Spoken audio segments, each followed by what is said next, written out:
Hey Matt, how are you doing? How's it going? It's 5 by 5 here. How's things there in the snowy north? Yeah.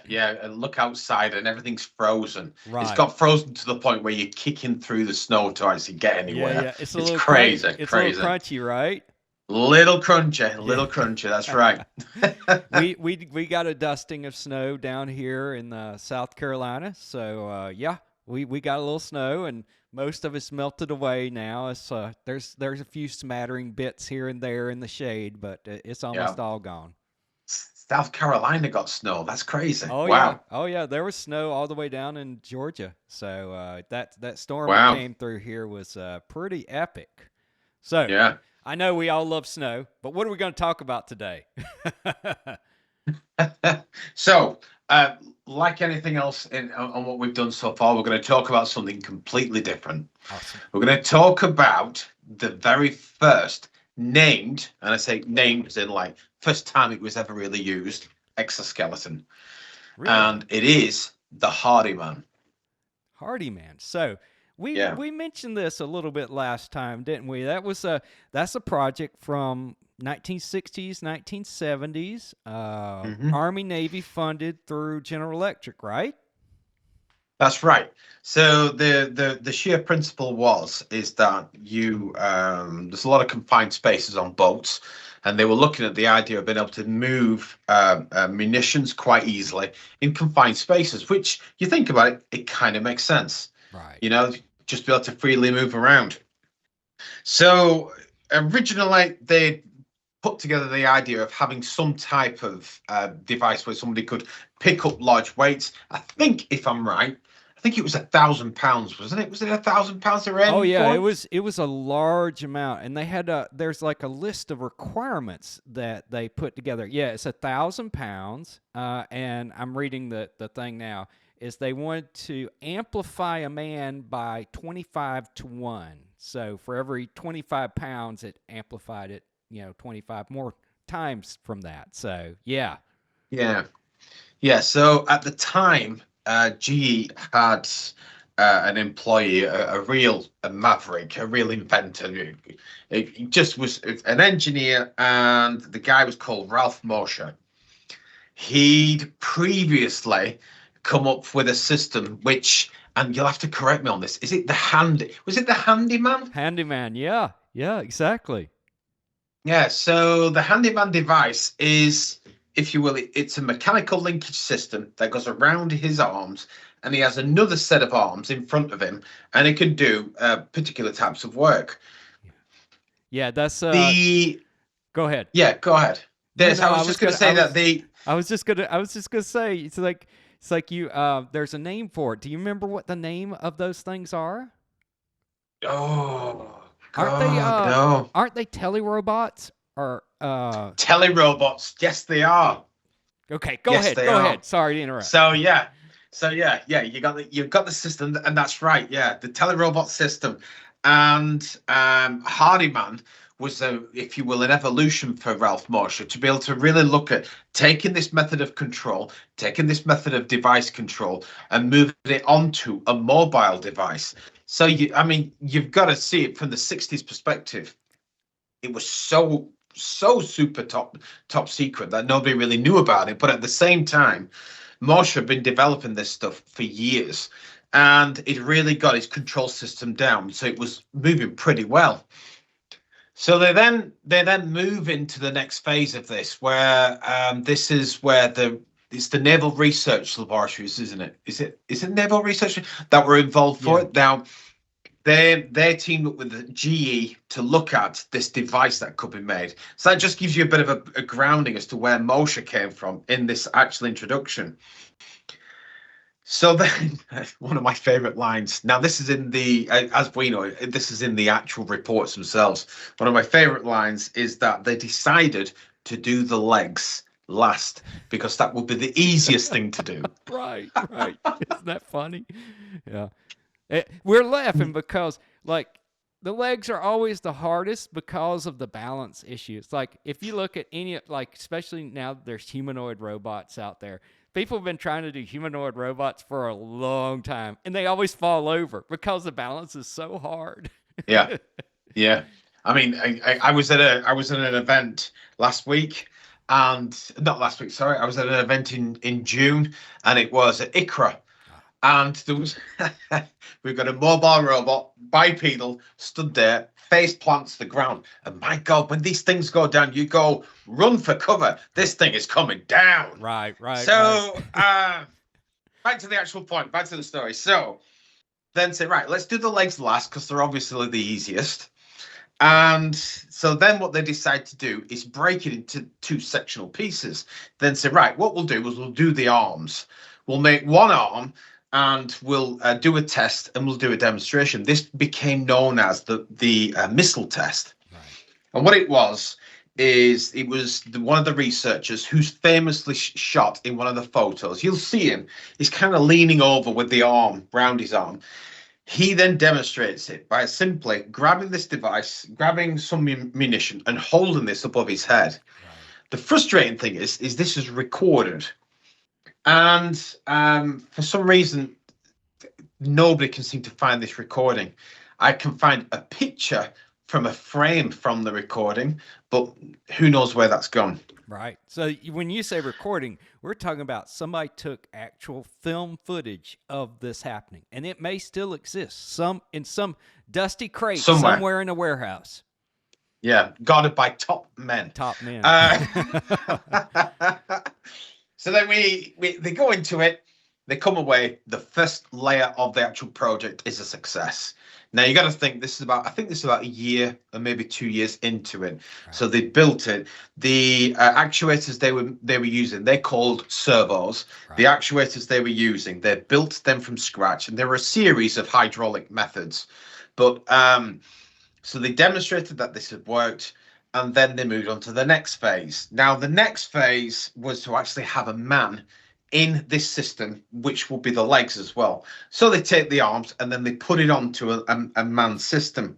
Now, from what I understand, now you might know more, but from what I understand, this thing was jerky and they were worried that it might just, I don't know, cause some serious injury. That's right, isn't it? Right, right. The actuators of the day were not like the smooth, especially pneumatic ones, were not the smooth things like you have today. Like if you go and like rent like a small excavator or a skid steer or something that has some hydraulics on it, things move at a slow, consistent rate. That was not always the case when they first started doing this stuff. And it's like I was looking, I have one of the reports pulled up, and like these guys are smart. They're doing like real math, really like figuring everything out. And I'll just read you like one little line. This is like the level of engineering geek they're doing. Since actuator flow is related to the angular velocity by the area and crank radius of the actuator, we have finally blah, blah, blah, this giant equation for the three actuator flow terms, which are then converted to the paths on the signal flow diagram. That's wow. Oh yeah. They're doing some serious engineering math right there. Yeah, exactly. So we're now in a position where you've got some of the best minds working on this. Right. You got Moshe at the helm. You've got some real mathematicians and engineers behind him, really driving this thing forwards. The trouble is the system's a little bit questionable. So any photos that we see, like in the demonstration, any photos that we see of anybody wearing the actual real Hardiman, right, the thing is framed. It's kind of like held in position, and somebody's just stood in it with their arms on it. It's not turned on. Right. Now, when I looked at it further, they then decide, you know what? Let's see if we can put it on wheels. So we just wheel it around, and then. You can imagine, you just finished the ARM project. Everything went well, and now this is a colossal mistake. Right. And you go, wow, from here to here. So then they then present it, and then it's deemed as a failure. Yeah. So this is the first time ever in history the term exoskeleton is used for this type of device. Just to put a gauge onto this is in the Guinness Book of World Records as being the world's first ever powered exoskeleton, That's really which cool. is really cool. And so when we ever debate where it came from, at least we now know where it came from. It was GE, in fact, Morsha's group, who first coined this idea. But Morsha was obsessed with capturing somebody in a device and getting them to work. But we'll get to that. Yeah, yeah, that's amazing. The device then itself, yeah, it steps off the face of the earth. Yeah. Yeah, and So what's and happened? that's the thing. It's like we're like super like curious, like what happened to this? This, as Matt's describing, these things they were fairly large pieces of machinery, very specialized. There was a lot of money spent on them. This was done up in Schenectady, New York, at the GE plant at Hmm. the time. A That's lot of right. the projects there went to a museum in that area, and went to other museums when that plant kind of got shut down. And so Matt and a few of us have been on the hunt for where did this stuff go. To find it. That's the key thing. Now, it's funny, everybody will find this. If you go on the internet and type in what happened to Hardiman, it says more than likely it was destroyed. Yeah. But then somebody called me up and said, "Do you realize that Hardiman was actually the arm was a separate project piece, and Wow. GE's procedure is not to simply take one project and bolt it to another. They have like goalpost met. So Really? the point is the arm that was used for the missile test probably is still somewhere. Now, when you look at the end, if you when you look at the end of the actual document, they show that the arm was broken into pieces. There is a photo of the arm on the ground in pieces. Wow. So one initial thought is if this device is still around, the reason no one knows if it's there is because it's probably in pieces. Right, right. Yeah, and nobody knows that if you put this together, it forms like this Hardyman arm, which is famous. It's huge. It's such a big thing. But given the size, so what I did with some of my former students is we started to redesign roughly how big these components would be. Right. And we figured the boxes would be no bigger than they'll be small boxes. Because Really? when this was broken down, it was in so many little pieces. So where this is, we're pretty confident it's still in New York, but where exactly? That's the big question. Exactly Yes. where did it go? Right. And the that one arm, I'm pretty sure like they had it bolted to the ground and That's for the right. demonstration. So he just stuck his hand in there and it was powered by pneumatics, and so he could lift like 1,000 plus pounds with that Mm. because it was bolted to the ground. And so a lot of the exoskeletons we talk about, it's like, okay, they're not bolted to the ground. You're wearing them, sort of like this picture we have up here, which is the sort of concept idea of like you actually wear it and walk around. You're not bolted in one place. But the idea, if you were doing very fixed work, like almost like assembly line type work where you're in just one place all the time, you could Yeah. still use that original concept. That would still work. So the interesting side of it is that in my searches, one of my searches that I did, once we'd come up with the idea of that, the size of how small this would be, I actually did find Moshe. I found out what happened to Moshe. Yeah, what So happened? Moshe left. So Moshe leaves GE, and he sets up his own robotics company Nice. in New York. And then the guy was this makes him sound crazy. It's not crazy. It's just I find it really funny. He's obsessed with having a boat. Obsessed with having a boat. That's a So great idea.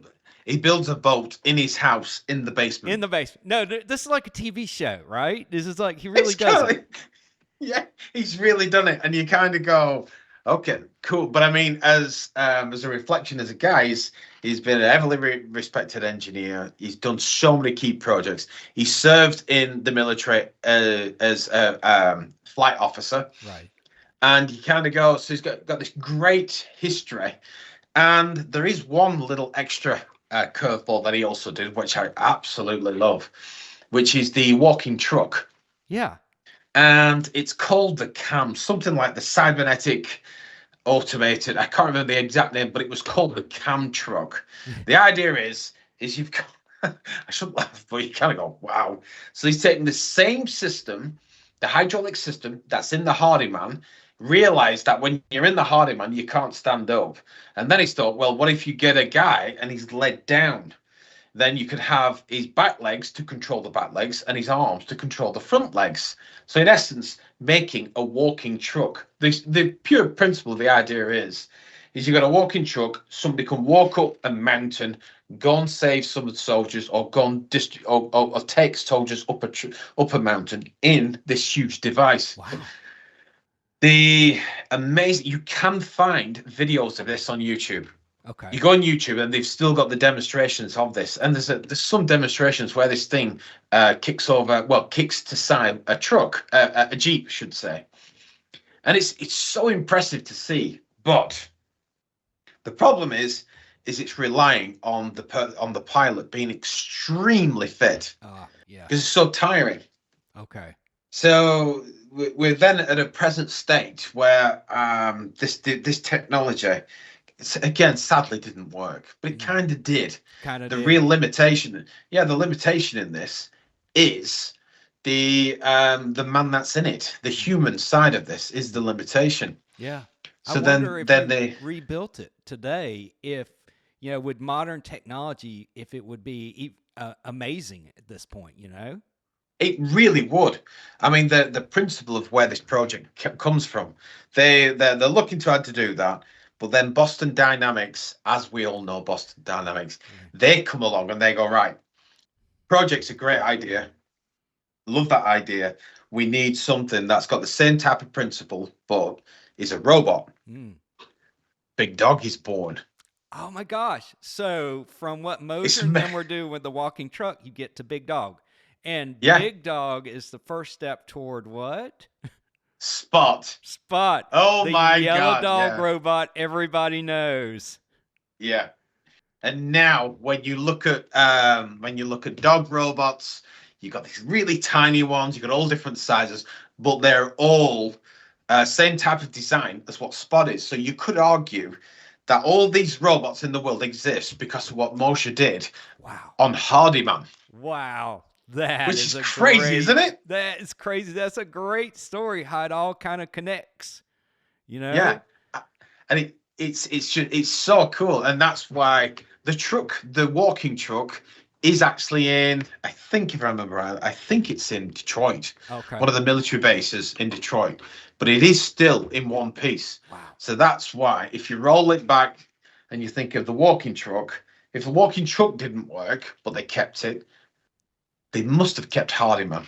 You'd think. It's got to be like somewhere, at least a piece of it's got to be somewhere, Yeah, exactly. So if there's anybody out there who has an angle or has heard of where a piece of the Hardiman is, please drop us a line and let us know. Yeah, 100%. Yeah. I mean, we've searched high and low now for, I think it's 3 years we've been doing this, isn't it? Right. We're all kind of on the edge of like, hey, we're ready to take a road trip and actually, put boots on ground, but we just haven't gotten enough hard evidence to say for sure, yeah, this is worth it to go on the trip to this place yet. So, an exciting side note: one of the museums I can never say the place properly, but one of the museums in New York.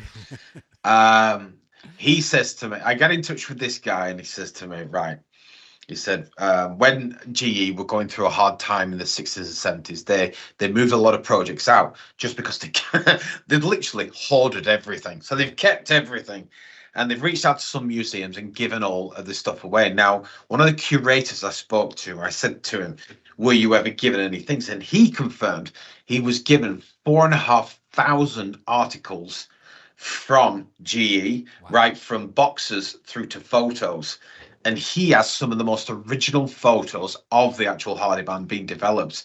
So if we can get a little bit closer down that road, I think that is a trip maybe worth going to have a chat with said curator. Exactly. I mean, if we could get, even if we could go and like get some scans of those and start putting them up on the internet and everything where people could see the stuff, who knows what it could lead to? Because the ideas were really Exactly. good, like you said, you know? Yeah, yeah. And because the thing is as well, I mean, you've seen the reports. Yeah. The reports, they're almost a photograph of the report. Right. So they're not clear, and even the opportunity of being able to rebuild them reports to a good quality is huge. Yeah, they are done. They were put in back in the day where the PDFs were scanned in versus a character recognition. So you like Matt says, they're basically photographs of original documents, and some of them aren't as clear as what you would like. Yeah. There's a number of them. It's like fascinating. They're publicly available, obviously, Yeah. and but it's like there. The question is, what else is there? If we can find this stuff, what else is there that could be, even more exciting? Unveiled. Yeah. Yeah, exactly. Just because this is a project, it is such a key project. It's, as when this was, even though it didn't work, Right. I'd argue that the idea of it being the first is confirmed because the upper arm did work. Right. And you can see just like the spot technology.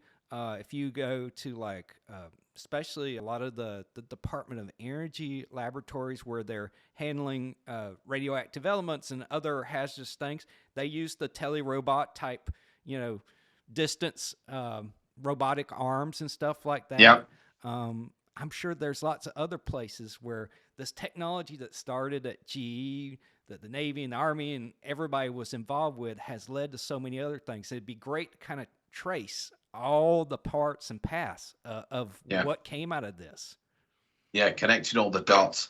It's hard as well. So some laboratories that you try and reach out to, they're not as forthcoming with information. So you'll ask them a million times, what did you do here? And they go, yeah. They just pretend not that you've spoken to them. Yeah. But it goes with the nature, doesn't it? Yes, that's why, in a future episode, we're going to talk about Talos, or as we say, Iron Man. but we have a lot of caution around that story, and we have a dear friend that we have got to be involved with that conversation, so we don't say anything too outlandish. And she is she's a key element in that story, so we want to make sure she's involved with that. So tune in for a future episode where we talk about the modern day Iron Man that the military worked on. Yeah, exactly. Exciting. Well, cool, Matt. This is not going to be the last time we're going to talk about Hardiman. I think there's a lot more to the story. Like I said, if anybody's out there, you got some information you want to share, we'd love to get it. We are still on the hunt to try to put our hands on this. Now, we're somewhat like we don't know what we're going to do when we catch the tiger by the tail. We don't know what's the step after we actually do find something, but we want to get to that point. And we'll figure it out when we get there. Yeah, dog chasing a car, but we'll find out once we've caught it. We caught it, right? Exactly. All right. Well, be good, man. Yeah, you too.